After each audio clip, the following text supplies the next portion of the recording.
Esther, you ready? We're going to call this meeting to order. It is 6 o'clock, and if y'all don't mind, we're going to have the Pledge of Allegiance led by Jonathan Day, if y'all would stand with us.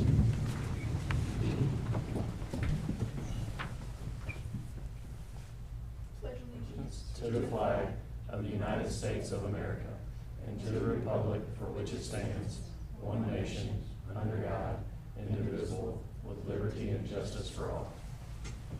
Thank you very much for doing that. I'll get you with this meeting. Thank you. Alderman Kitchens, would you give our invocation for us? Sure.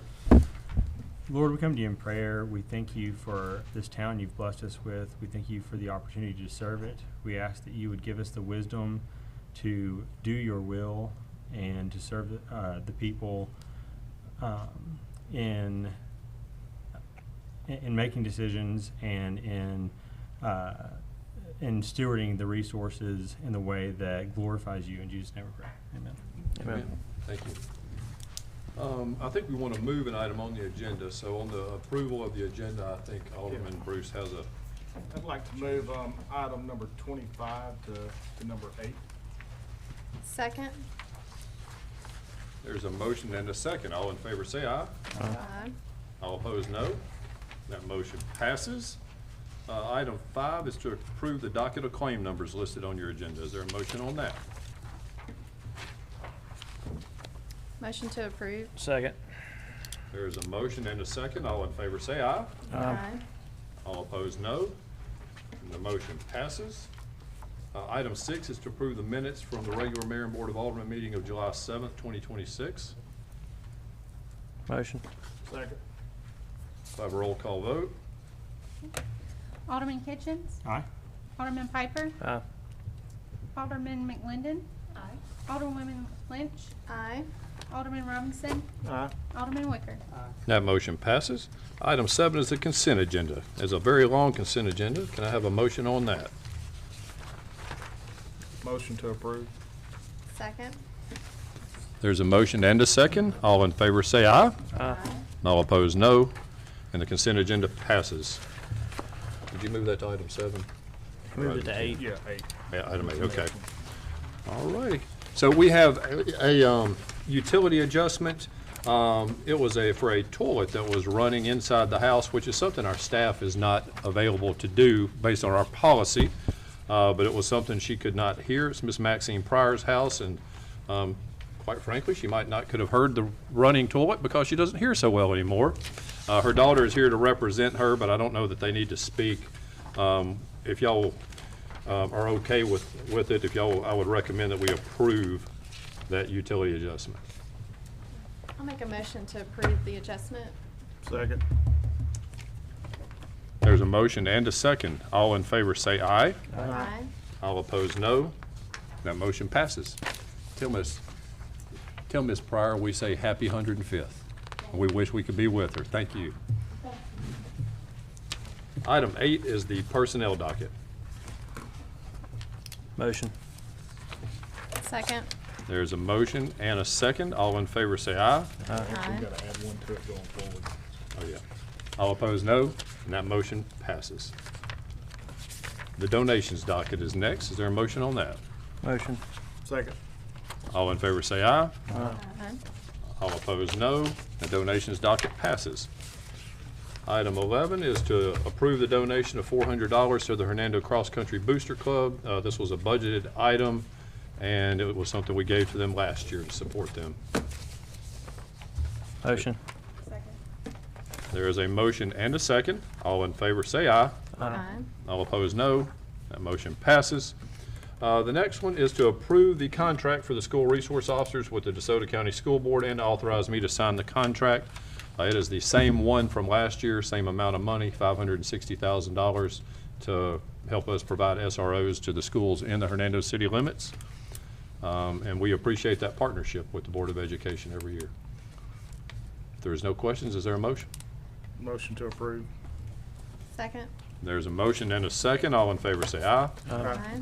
All opposed, no. And that motion passes. Item 12. Chief Ellis here? Are you going to come speak for it? So this is to discuss the lease purchase of the Motorola radios and get board approval to sign the U.S. Bank financing agreement.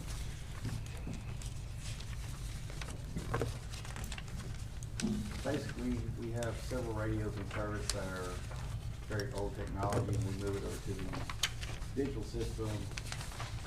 These radios cost a lot of money, and we are at a deadline with the Soto County Communications that own the towers. And we're basically gonna shut off the capability of those older radios to communicate. And right now, we're experiencing issues because those old radios take twice the amount of bandwidth to operate. So they're causing issues for other agencies, and we're actually shutting down the system and bogging it down with these old radios. So it's kind of a have to, or those, when they are extended the deadline. So once that deadline's met, those radios are gonna be obsolete, and we're not gonna be able to communicate. So it's not really an option at that point. With the 20 that are requested, would that get us like all the way caught up, or Oh, all yes, of them? we'll be good to go Okay. after this. Cool. So why do we lease purchase them? Why not just purchase them outright? That would be a question that I cannot answer. The chief didn't see that he wanted to put it in the budget for the full amount, so he wanted to do the lease purchase. Gotcha. And spread it out over, I think it's a 3-year term. Yeah. Yeah, I he was just wanted wondering to if- spread it out for cash flow. Help out with that. Okay, gotcha. It's more of a financing issue, a money issue, because the radios themselves, like the portables, they're like $8,000 a piece. Yeah. And the console radios, they cost quite a bit. And it was a better budgetary, Motorola gave us a better rate. Okay. So that, they had them like a sale, Mm-hmm. and it expires the beginning of October. Yeah. So it's kind of like a jump in now kind of thing, and we'll give you a better discount. Okay. Gotcha. It'll be such a large purchase, we knew that they weren't gonna have that amount of money in this budget. Gotcha. She has a good understanding of what I was speaking on. Did I explain it correctly? Yes. Any other questions? If not, is there a motion to approve? Motion to approve. Second. There's a motion and a second. All in favor say aye. Aye. All opposed, no. That motion passes. Thank you very much. Item 13 is the board approval to accept the award of $10,000 for equipment through the MCOPS grant. That is a grant that the Board of Education applies for, and it's basically a pass-through to us. So they're basically getting a grant to give us $10,000 that we'll use for equipment that is in line with the grant. Motion. Second. There's a motion and a second. All in favor say aye. Aye. All opposed, no, and that passes. Item 14 is the approval for me to sign the termination of lease agreement for the Gale Center with DeSoto County. And as y'all know, the Election Commission has been renting space from us for years. And we need the space, but we didn't kick them out. They decided to buy the Trustmark building on the square, and they're moving the Election Commission up there, and told us they will be gone by end of fiscal year. So we'll get the next couple months rent, and then they will be out in their new digs. And then we'll start figuring out how to fund renovation of those spaces to make them suit our needs as a city. And probably not in this budget, but the next budget. What do we, what's the revenue impact? 26,000 is what we've been getting a year out of that lease. A little over 26,000, but it was 26,700 possibly. Okay. So that will be a loss of revenue to the general fund. If there's no more questions, is there a motion? Motion. Second. Motion and a second. All in favor say aye. Aye. All opposed, no. That motion passes. Item 16 is to approve the lowest and best bid for connection of the Byhalia Road water plant to the Madison Lakes elevated water tank. Okay, July the 6th, we received bids for that water line. We received 4 bids. The lowest bid was $834,876. Cleveland Construction Company. So we'll, when you approve tonight, we'll turn this information over to Jeff Ball on our loan program. And hopefully keep moving along. And say okay. It'll work. This line connects the water plant that you see out there on Bayou Road to the elevated tank, which you don't see on Cuba Home Road. But Stephen's been working hard in Phoenix, and hopefully you'll see some action out there. We did just get a new notice today that they'll be here mid-August mobilizing on the water tank. And we did get a contract signed with them that is in our favor, that we had discussed. So they are moving, and we are going to be turning in the invoices as quickly as we can. So is there a motion to approve the lowest and best bid? So Joe Frank, this'll shore up for that, kind of that northeastern part of the city. It'll shore up, and if there's any kind of disruption in water service, it'll kind of give us additional backups for that part of the city, because there's a lot of development going on in that area. So we know that there's, at some point, I'm sure somebody's going to accidentally hit a water line or something, because it's been known to happen. It will. Okay. You'll actually have a connection to all 3 water plants. Okay. In that position. Plus the ability to serve everything north of there, fire protection and All right, thank you. Is there a motion? Motion to approve? Second. All in favor say aye. Aye. All opposed, no, and that motion passes. In accordance with our budgeting schedule, we need approval to publish the FY27 tax levy and budget notice of public hearing. And I am assuming that we were not going to discuss raising any taxes. So we sent you the sheet with the millage and what it is this year. 1 mill equals $253,057 this year versus $241,326 last year. And so with y'all's permission, we'll just publish this public notice so that when we have the official public hearing, the public will know about it. So we saw a 5% increase in our assessed value. Yes, about 5.2. Did the only one I was concerned about was the car tags, because I knew that those had been coming in lower, and then it is set to increase next year. So is that, how do we feel about that number? We're going to have a hard conversation with the tax collector's office to be sure. Okay. Because I have the same worry. Okay. Because the number they gave us last year, we are not meeting. And so I want to sit down and talk to them about that. Ed and I have both been talking about that problem. Is there a motion to advertise? Motion to advertise? Second. There is a motion and a second. All in favor say aye. Aye. All opposed, no, and that motion passes. Item 18 is discussion of the current paving project, and we have a contract with Lehman Roberts, and they're moving very slow, and that would not have been a problem except for they came in and milled all the streets and then left us for 5 weeks or so. So Natalie, would you like to talk about some of your issues with Well, it? And yes, I asked to add this to the agenda because I just wanted to put it on the record that I just felt like the citizens were upset with the way that they went about paving the roads. There were several places that, they milled. I understand they have to do what they have to do, and I understand that it rained and there was weather delays, but they milled in a lot of places where there were large gaps, and our public works had to go in and fill in to kind of ease that for people, their tires hitting it.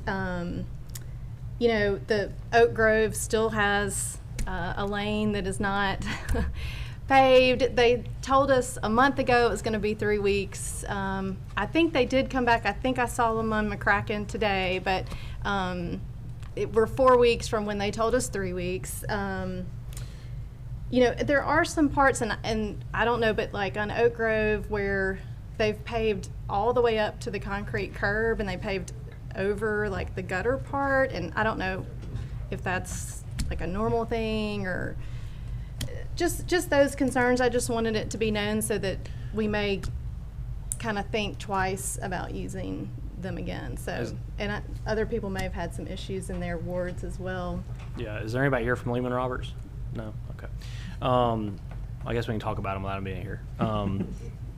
we did invite them.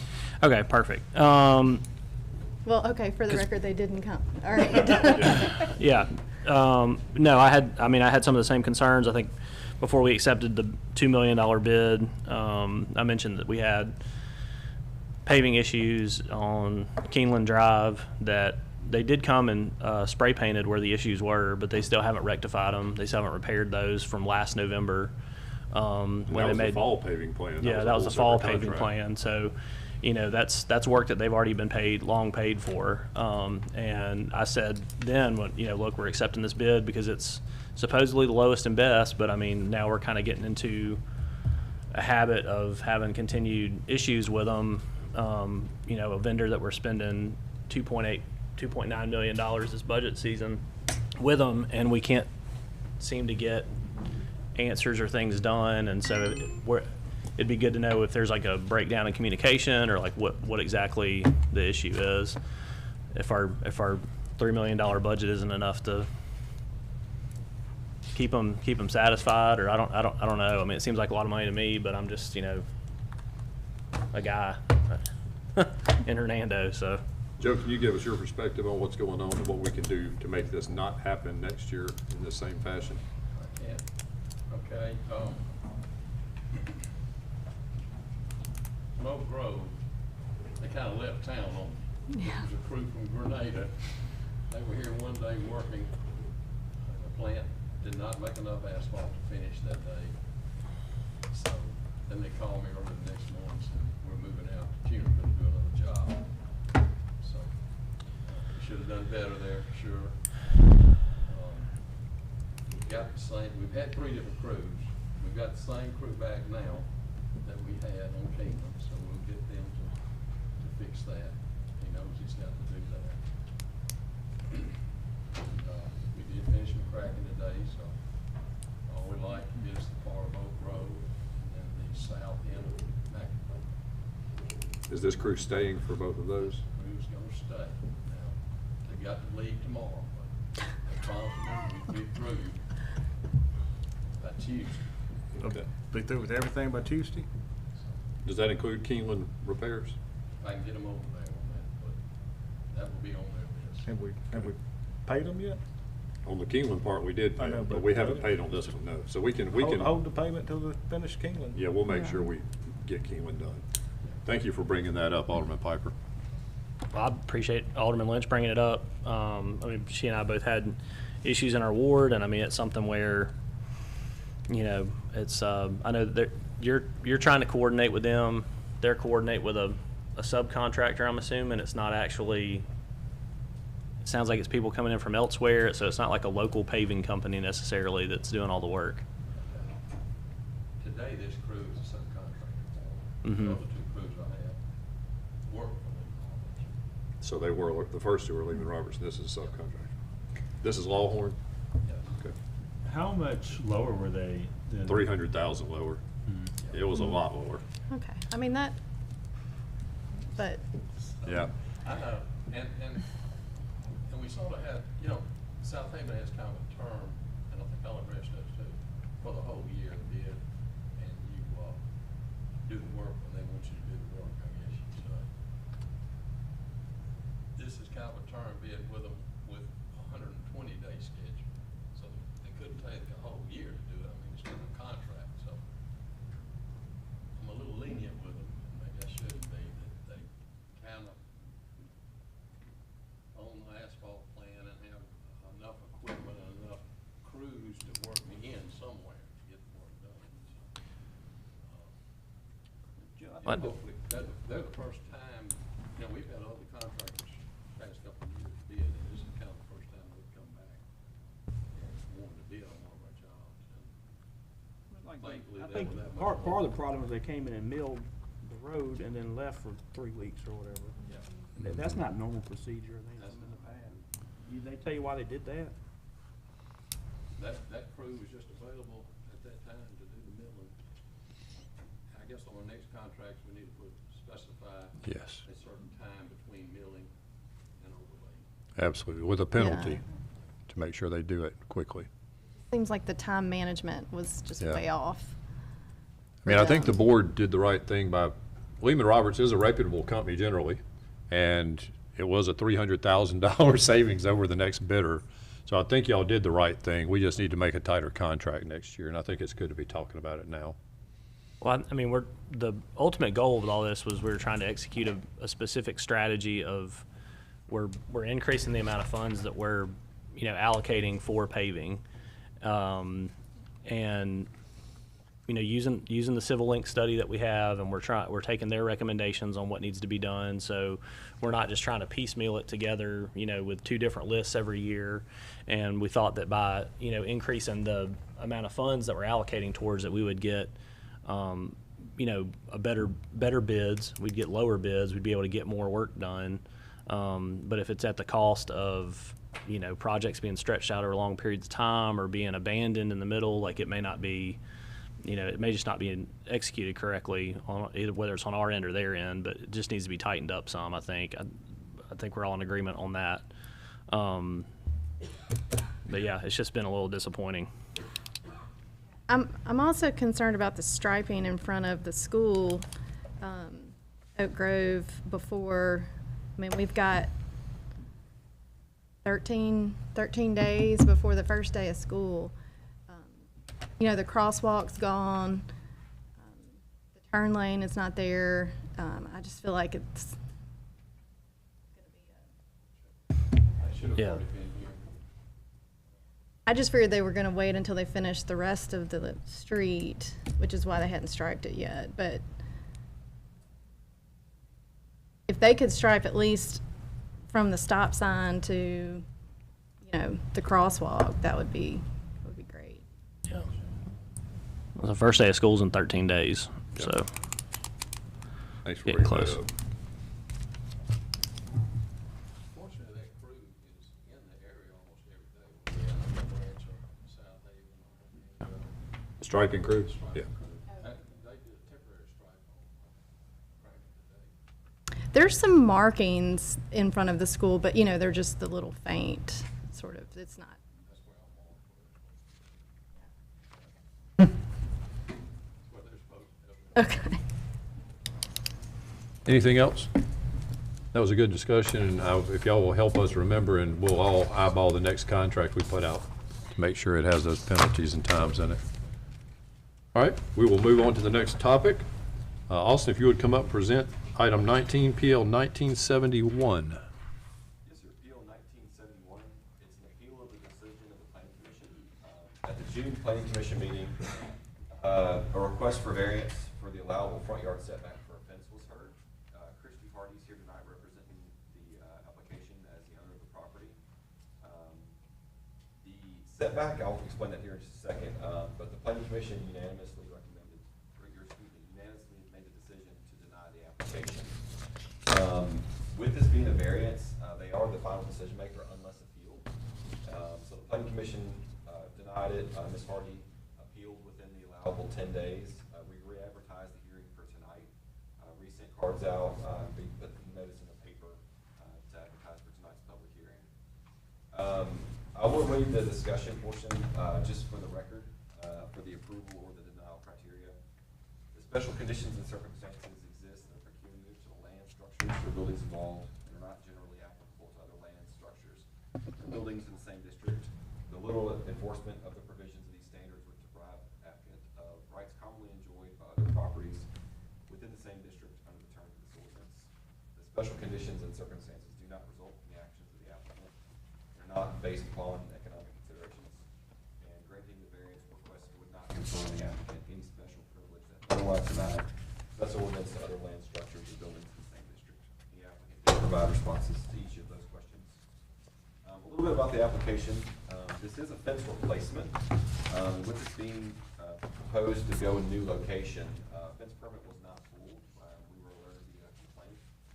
And so we contacted the property owner and posted a stop work order, which was complied with. But the new fence is proposed to extend 27 feet off the home. The previous fence went 19. I did a diagram in your staff report that kind of gives you a dimension of what you're looking at. And so the general rule is we allow folks to come out 10 foot from the side of the home. And so the requested variance is for 17 feet to come out 27 versus the allowed 10. With it coming out 27 feet, it will still be 26 and a half feet from the curb.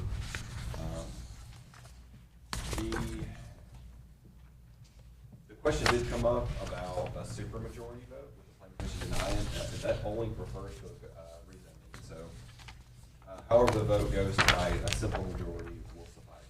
So a supermajority is not needed. I did provide for both motions to approve, deny, or table this application in your staff report. And the diagram I just mentioned is on the fourth and fifth page of your staff report, just to see kind of what this looks like. Ms. Hardy's here tonight to represent the application.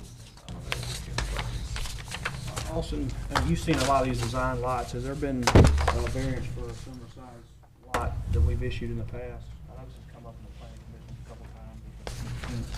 We have With the approved side- similar with ones the in the side past. lots. It's pretty common also on the corner lots. General criteria for the planning commission upon its denial is a sightline issue. They have been approved. I drove by there earlier. I see the sight line issue. I know we've issued some in the past to corner lots or whatever. Fence was shorter, would it be a problem? You can reduce the height of the fence to,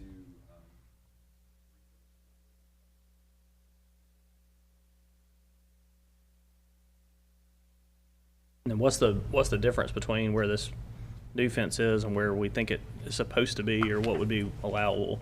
allowable would be 10 foot off the side of the house, and they're proposing 27. Fence was 19, which would exceed what's already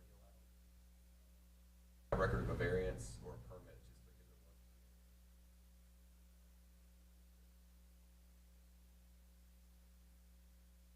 it was. Fence there now, is not, that may be a question for them. There's a fence, I drove by, there's a fence there. That's the fence we were alerted to. There's another fence already, the old fence is still there. Behind it? Yeah, I guess they put it back up. Two fences there, one's Yeah. half done and the other one's up. The half dome was the stop work order, and the one inside of that.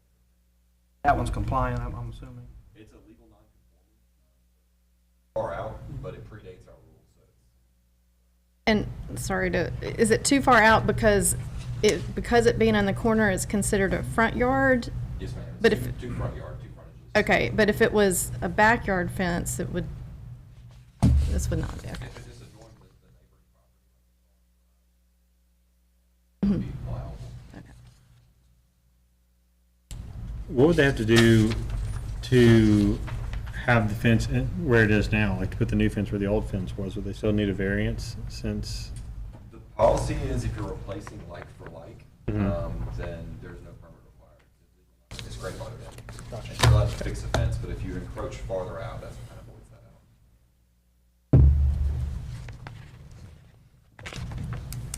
out. Any other questions for Austin? Is Dr. Hardy here?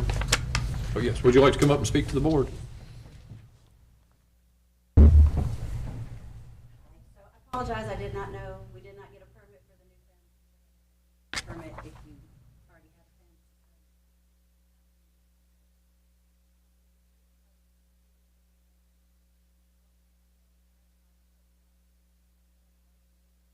The third fence that I replaced since I lived there, due to the fence at the bottom of where both of the hills run. The previous fence, the original fence line, was required me buying the house, so I did not put that original fence up, but I have replaced that. We dug around the concrete post to short, to short up and reinforce it that way.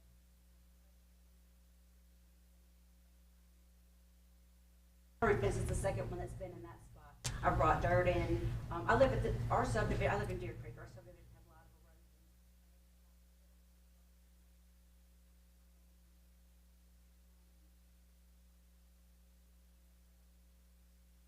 Longer post with the second fence. That was basically the only recommendation we got from the planning committee was to try to put it in the same spot.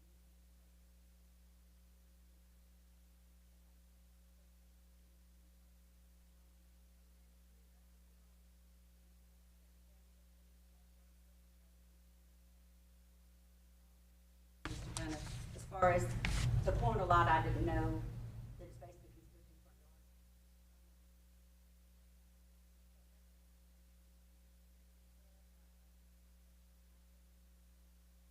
Works with House Integrity, he's a partner with them, and then they do fencing, so the issue was stated.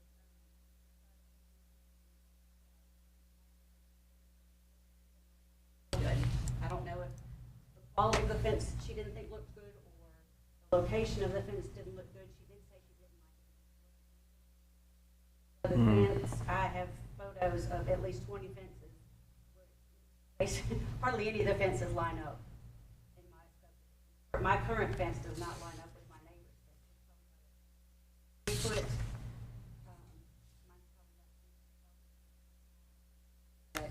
the majority of the fences don't line up evenly. That was the reason the erosion issue was just moving it higher up the hill.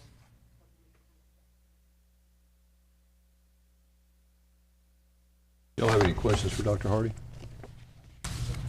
Or are you saying that you don't want to put it where the original fence is because you think it'll wash away again? Is that what you're saying? Just moving it up 10 more feet or whatever is going to keep it from washing away? It's a pretty good hill. It's a pretty good slope right there. I don't see how the water's not going to wash away where it is now. Or where are you going to put it? We're planning to put like railroad ties in to kind of step it down to hopefully prevent that. With like drainage issues, like a fence isn't the best way to fix a drainage issue. Like Putting a fence in, the drainage issue is where the fence sits. Up the hill. I get what you're saying. Would Yeah. prevent, would prevent with some landscape timbers. The Yeah. house is kind of like in a bowl. There's a pretty Oh, good I've driven slope. by it. Yeah, I've seen it. So Yeah. that's the goal, is to try to keep my yard from washing away and my fence. Understood. In the same spot. So need to do something different. Yeah. This was my, Yeah, like I said, like a fence isn't like necessarily the best drainage right. tool, I would say. There's probably other things you could do in that with French drains and fills and things, because it's your property to be able to do that and you could work through that. But I'm with Alderman Wicker on that. As far as like moving it closer, you're just taking in a bigger bite of it. So, I don't know. Just some thoughts. Any other questions? And I was looking at Fawn Drive right next to your name, and the DR for Drive was right. That's why I was calling you doctor. okay, I was like- It was Fawn Drive, not Dr. Hardy, so. You got me calling it that too, man. I know. That's not a problem, I'll take it. She's kind of scrubs too. I know, she did have stress. I thought, well, maybe. Do you have anything else you want to say to the board, or any more other questions from the board? Okay. If there's no more discussion, is there a motion from this board? Austin, have we allowed a variance like this in recent time that you can think of in your tenure? We do fence variances pretty often, yes, sir. Now, they are case by case, so I don't want to lay off anybody, but we've done some of those in the past. But the fence that's there now would require a variance if she was to build it, right? I mean, she would have got a variance on the first fence, correct? Yes, sir. Yeah. That would be the variance, but this is going to be even further than what we normally would do. That's right, yes, sir. And is there a real I'm assuming you've been out there, or is there a real visibility issue with the fence? Not necessarily the stop sign in the corner, but the aesthetic was something I think the planning commission kind of was keen on, the lining Gotcha. of the fences in the backyard. Gotcha. Hmm? Any other questions? Is there a motion?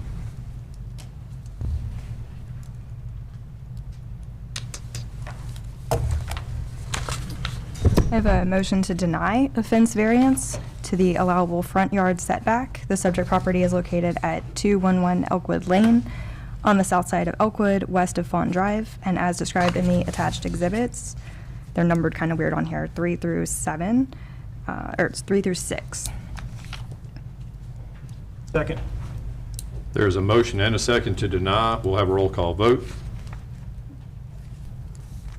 Alderman McLendon. Aye.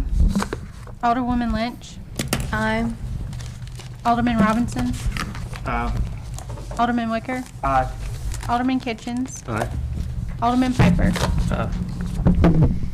And the motion to deny passes. Item 19 is PL 1978. All right, the next three applications are all requests for final plat within the Delta Landing subdivision. They're split up to give flexibility in the timing of recording, and so they don't have to be recorded together. They're approved separately, so that's kind of why they're split up. PL 1978 is phase 4 of the residential portion of Delta Landing subdivision. Nick Cronin is here tonight with Johnny McBride representing this application. Phase 4 residential, this is 24 lots on 3.88 acres. The zoning is PUD, which was previously approved, and with it being zoned PUD, that serves as the preliminary plat. And so our reference of conformance with that preliminary plat is based on that zoning. This is in the over 55 portion of these 24 lots, and the bulk requirements on home sizes and setbacks all conform to within what the planning and development originally called for. This proposal does substantially conform to that of that preliminary submittal with the PUD. And the planning commission heard this at our last meeting and unanimously recommended to approve. In the proposed motion, there's the 10 conditions that are our standard conditions that go along with Delta Landing, as we've done in the previous phases. The preliminary plats are on your third page, and as in the previous phases, I've done an overview, because this is such a large development, of the color portion, and kind of shaded where this is, so you get a point of reference. This is immediately adjacent to the commercial on that first phase of residential as you come in off of McIntyre. Nick Cruz here tonight as the engineer of record on this application, and I'm available if you have any questions. Are there any questions from the board for Austin? This is like the 55 and up area. Expanding that out. Is this a 55? It is, yes, sir. Yep. Any other questions? Anybody want to speak to the developer or have any questions for them? If not, is there a motion? Motion to grant final plat approval, Delta Landing Phase 4 residential subdivision consisting of 24 lots on 3.88 acres west of Mackinville Road and south of Pleasant Hill in Section 31, Township 2, South Range 7, based upon a finding that the submitted final plat generally conforms to the requirements of the city's code and ordinances subject to the following conditions 1 through 10. Second. There's a motion and a second. All in favor, say aye. Aye. All opposed, no. That motion passes. We'll move on to item 21, which is PL 1979. Yes, sir. PL 1979 is phase 5 of the residential portion of Delta Landing subdivision. Nick Cruz here tonight on this application as well. This phase is the traditional single-family residential lots. This is 47 lots on 11.95 acres. And as previously mentioned, this does substantially conform to the preliminary submittal. And the Planning Commission heard this at the last meeting and recommended unanimously to approve. The proposed motion is similar to our last item in that all those 10 items of conditions are standard criteria for Delta Landing. And this does include you can see the shaded area on your plat is the floodplain, but that property has been raised and a LOMAR has been filed with FEMA to remove it from the floodplain. And then I've included that same map just for a vicinity map to show where this is. This is the residential portion as you kind of approach their neighborhood park in the very central part of the subdivision. Nick's here, and I'm available if you have any questions. Any questions on that item? If not, may I have a motion? Motion to grant final plat approval, Delta Landing Phase 5 residential subdivision consisting of 47 lots on 11.95 acres west of Mackinville Road and south of Pleasant Hill in Section 31, Township 2, South Range 7, based upon a finding that the submitted final plat generally conforms to the requirements of the city's code and ordinances subject to the following conditions 1 through 10. Second. There's a motion and a second. All in favor, say aye. Aye. All opposed, no. That motion passes. Next up is PL 1980, and it's the phase 6 of the residential subdivision. This consists of 22 lots on 4.74 acres, also zoned PUD, and this also does conform to that original proposal in the PUD. Planning Commission recommended to approve this one unanimously as well, and this is the townhome portion. You can see the 20 lots that you see in there are individually owned, so those are individual lots for each townhome. And then the common open space in the rear is both the future trail area and the parking behind the boulevard of Baldwin Drive. I've prepared that proposed motion, and the conditions are the same as the previous two applications. Nick Cruz is here tonight, and I'm available if you got any questions. Are there any questions on this item? If none, is there a motion? Motion to grant final plat approval, Delta Landing Phase 6 residential subdivision consisting of 22 lots on 4.74 acres west of the Mackinville Road and south of Pleasant Hill in Section 31, Township 2, South, Range 7, based upon a finding that the submitted final plat generally conforms to the requirements of the city's code and ordinances subject to the following conditions 1 through 10. Second. Motion and a second. All in favor say aye. Aye. All opposed, no. That motion passes. Can you turn the mics up? I'm getting people texting me saying they can't hear at home for some reason. Can y'all hear me out there? Seem like they're working? Okay. All right, next is, did we vote on that one? Yes. Okay. We're rolling so fast. Next is the discussion of the downtown design overlay. So this was an idea born out of the ordinance committee, and we've vetted it around, and I'll talk about that here in a second, but the 30,000 foot view of what this ordinance would do would be to grow downtown in the form that it is now. And so the front setbacks like you see with all the downtown buildings abutting everywhere downtown, to require new building within a defined boundary to replicate that. And so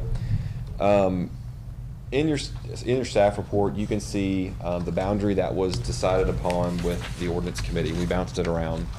And the way that boundary was defined was we took the Main Street district and kind of refined it to what everyone's idea of what downtown Hernando is. So north of Oak Grove, south of Robinson, from Mount Pleasant over to College. And this would only apply to commercial properties. This would not apply to residential properties. The Planning Commission, when we took it to them, actually recommended to expand that boundary to encompass the railroad tracks past Oak Tree over to Timber, which is primarily residential, but to capture that portion of Highway 51. And so that was their recommendation, was to actually expand this boundary for this set of rules. And what would be required is, right now, our zoning districts actually require minimum setbacks. And so when you build a new building on commercial property, you have to set it back 30, 40, 50 feet from that front property line. What this overlay would do would be the opposite of that. It would require you to build close to the front property line, to put parking behind or as an accessory use, and to require a 20-foot tall building facade. And so if anyone was to build a new building, or if something was to be completely destroyed and rebuilt within the boundary, it would be required to build to this front property line, 5-foot maximum setback. If you had a front patio, you could scoot back 10 foot. And then the building would require to be 20 foot tall. Also, you guys probably remember we've recently adopted in the C3 zoning, which C3 is what our downtown is, that we've removed the parking minimum. And so the city doesn't have a say of how much parking a business has to have. Another piece of this would be, it would expand that consideration to anything within this boundary, would not have a parking minimum. So most of the commercial within this boundary is C3, so it would already take effect, but there is some other zonings, which this would help relieve that parking requirement from. The ordinance committee did consider a couple other design elements about required amount of front glass, maybe some specific facade requirements, but that was decided to not be pursued at this time, just to really protect the form of downtown and keep the buildings close to the road and keep the parking behind. And I mentioned this to the Planning Commission. The idea was well received and recommended to send it to you guys with the expanded boundary. And I also took this to the Chamber's Executive Committee just to get another set of eyes on this for the folks that would be paying to implement this. It would be the business owners. And it was very well received. I think everyone's idea of downtown falls within the district, kind of what we've shown on this map. And what downtown Hernando is that close front setback and those buildings that sit close to the road, and parking is an afterthought. And the form of downtown is what this is trying to protect and grow. And so I've added this as a discussion item tonight, just to get some thoughts and vet this out, and then any recommendations or other considerations about bringing this back in a codified form. As we start the discussion, and I don't know how long y'all want it to be, I want to give y'all two examples of newer development in downtown Hernando where luckily we did it right, but this will codify it. One of them is the county administration building. The first design of that building had the building sitting back where the parking lot is and all the parking spots up on the square. So can y'all imagine how that would have looked? Our city planner got with the county at that time and had that changed. And the library used to have a parking lot in front of it. And when they were expanding, they thought about just going up and keeping the parking in front. And Bob Barber once again asked them to bring the addition out front and park behind. And those are both really good additions. And this would kind of codify it so everything would have to be that way. But that was one of my questions, was if someone did some sort of major renovation, would they have to resituate their parking lot? So the way our non-conforming ordinance works is if something is destroyed more than 50%, then it has to come up into code. And so if it's like a renovation of if it's paint and an interior renovation, that probably not. Even if it's an addition, probably not. But if it burns down, it would have to come into conformance. And do we have any pending approved projects in this area?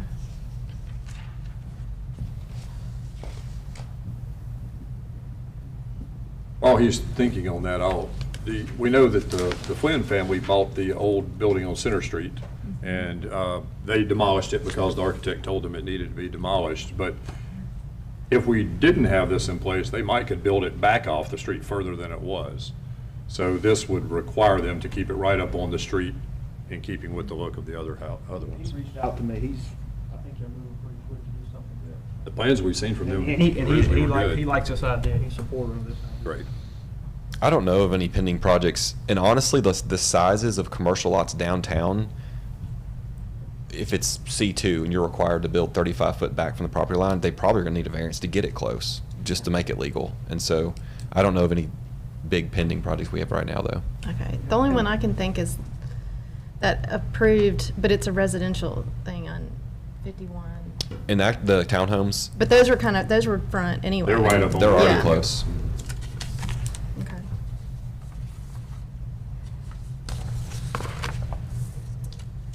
We've had the ordinance committee looking at this, but people that aren't on the ordinance committee, what are y'all's thoughts on it? And are y'all generally for it? For it. I think it looks good. I think we know that, people that lived in Hernando, even when you don't live in downtown, you cherish the downtown. And so I think any efforts we can make that are acceptable to the building owners and the general populace to protect that is something we need to do.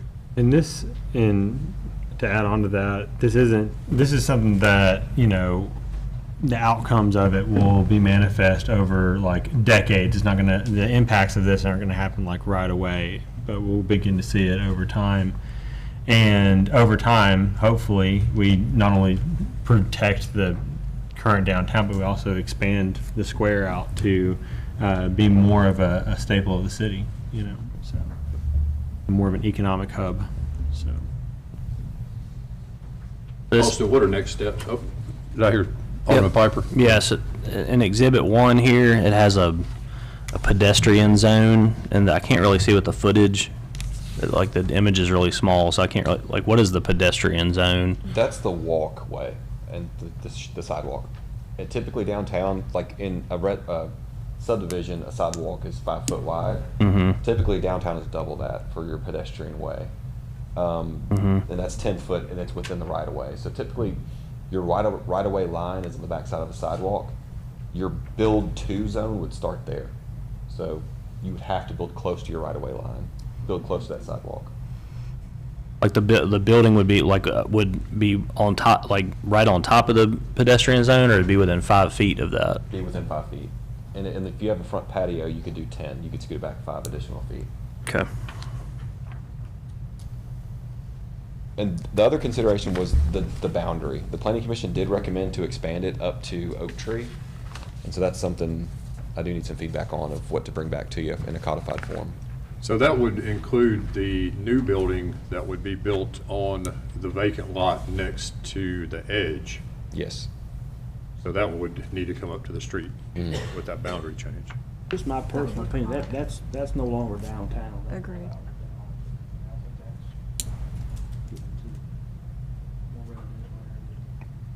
There's certainly nothing historic right there. No, I mean, initially it was that far, if I remember, Austin, we That's brought it right. up to Robinson. And I will add the wayfinding signage that we're partnering with the chamber on, that's going in around downtown, is soon to be installed. And that boundary is Robinson, is where that sign is. And then as you're coming westbound on Commerce, the welcome to downtown sign is actually at the railroad tracks. And so that would match these boundaries that you see from the committee's recommendation. What are our next steps? Authorize me to codify and bring it back soon, to probably the next 30 days in an ordinance form. How does it? You gotta get done faster. sorry. than Bring that, it back 30 man. days. We're gonna hold you to it. That's right. I'll put the wheels in motion. Where do government buildings fall in this, like the post office and city hall and? They do what they City want. hall, like local government, would have to conform without a waiver or variance. I learned the hard way in the post office that I can't do anything with it. So Post office gonna be there, it's not gonna ever, they can do what they want to do. I learned that one from a federal It was the attorney. federal government. but if the strip mall right next to it, something happens to it and it gets demolished or whatever else, they would have to bring it up to that new setback. Yes, sir. And then the post office would still be sitting back. Yeah. Yes, sir. Okay. All right. All right. Is there a motion to ask Austin to codify this and bring it back through Yep. the planning commission and board? Motion to authorize Austin Cardozi to bring a codifiable version of this plan back for board approval. Second. There is a motion and a second. All in favor, say aye. Aye. All opposed, no. That motion passes. Next is thank you, Austin. Next is the health insurance approval for FY '27. Would you like to come up and speak to us? Good to see you, Chaz and Don. Hey, Mayor and Board, thanks for having us. Apologize for my voice. Head cold in the summer, it's nothing worse. So before you, we have the proposed renewal from Blue Cross Blue Shield. They're come back with a 6% increase, which is below trend, which is currently around 8 to 14%. The reason for that is there's one large claim out there and another pending claim. So just so you know, that's the rationale behind it. So you've got the actual numbers there before you.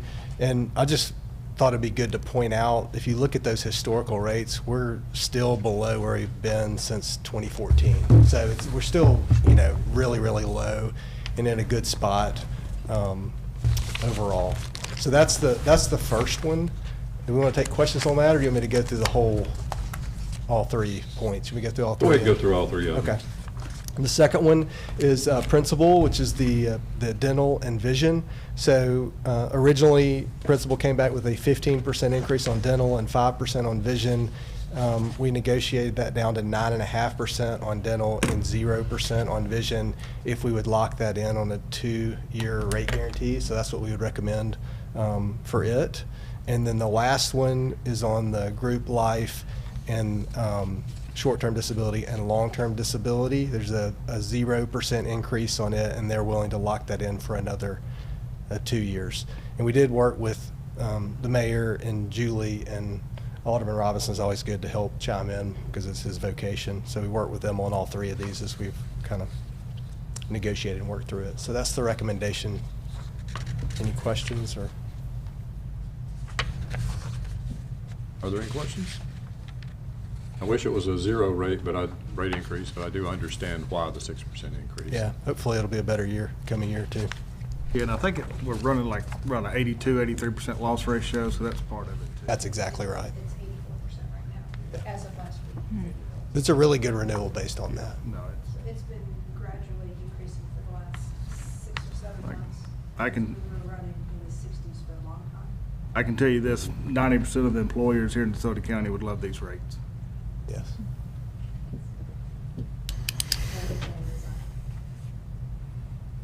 Any other discussion or questions? Is there a motion to accept so we can get started with our signups? Make a motion to approve the Blue Cross Blue Shield Principal New York Life rates. Is there a second? Second? There's a motion and a second. All in favor say aye. Aye. All opposed, no. That motion passes. When do we decide open enrollment's going to be? 2 weeks from today, and so it'll be the 4th and the 5th. Okay. So we'll be here from 7 a.m. to 5 p.m. And we will make sure that we are out that Tuesday so that you can have your work. When will the new rates take effect for employees? October 1st. October The 1st? effective date is October 1st, but the payroll deductions will be for the month of September since the city deducts 1 month. Good questions. Okay, thank you very much. Thank y'all. Thank you. All right. Next is the regular utility adjustments. Can I have a motion? Motion to approve? Second. Motion and a second. All in favor say aye. Aye. All opposed, no. That motion passes. Item 26 is the approval to approve the invoice to Pickering Firm, the amount of $14,000, which did not make the docket. And normally, I would have held that off until another meeting, but that is one of the items that will be matched by the ARPA match money from MCWI, and we only have till August 31st. So any of those invoices that come in, I am going to be sliding them in as quick as I can so we don't miss any match money. So this could happen again, and then the closer we get to August 31st, I might even call a special meeting to get some paid, just so we don't leave any money on the table. So Is this part of the project where Alderman Miller's had some issues with the? yeah, the number 27 is, yes. And when we get to that one, we'll have Jonathan speak to it.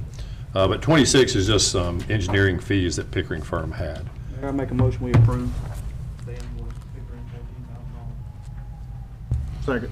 A motion and a second. All in favor say aye. Aye. All opposed, no. And that motion passes. Jonathan, you want to come up and talk about that one?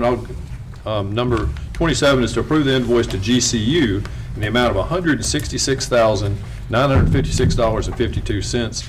This is the one we took off the docket about a month ago because we were not satisfied with the patching of the street cuts they had made.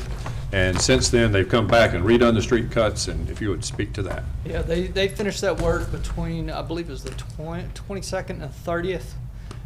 This pay app was submitted about a month ahead of that, and the contractor agreed, heck, 100,000 of this was the road work, the other 60, they agreed to sit on knowing that they didn't satisfy the work that was done. So they sat on this for 2 months waiting on payment, just to make sure they got the work done. This is the last full pay app for pay item work.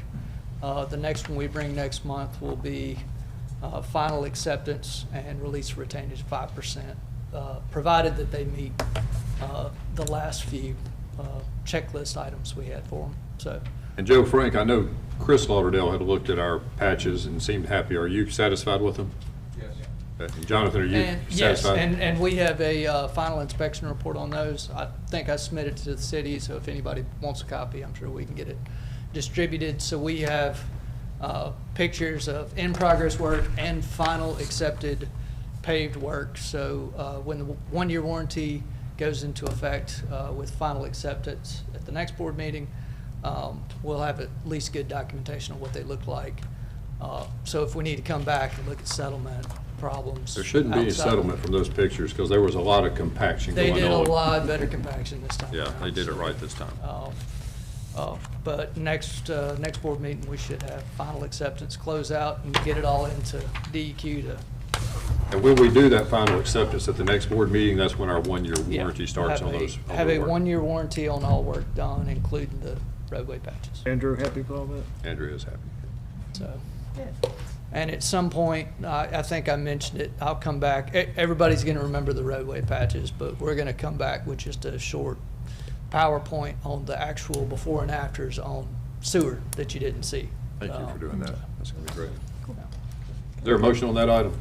Wasn't this also ARPA funded? That is ARPA funded, Okay. yes. Yes. All right. Thank you. Motion to approve. Second? All in favor say aye. Aye. All opposed, no. That motion passes. And item 28 is our regular DeCrua invoice that we didn't get in the email. So Alderman Wicker brought it to our attention. We called over there and they sent it to us, and we need to get it paid. So if y'all want to approve that regular payment of that one. Still has attention Pam Powell on here. I might want to update them. That could be a little problem. Part of the deal there. I don't know. Mayor, I make a motion to approve the invoice to the crew. Second. There's a motion and a second. All in favor say aye. Aye. All opposed, no. That motion passes.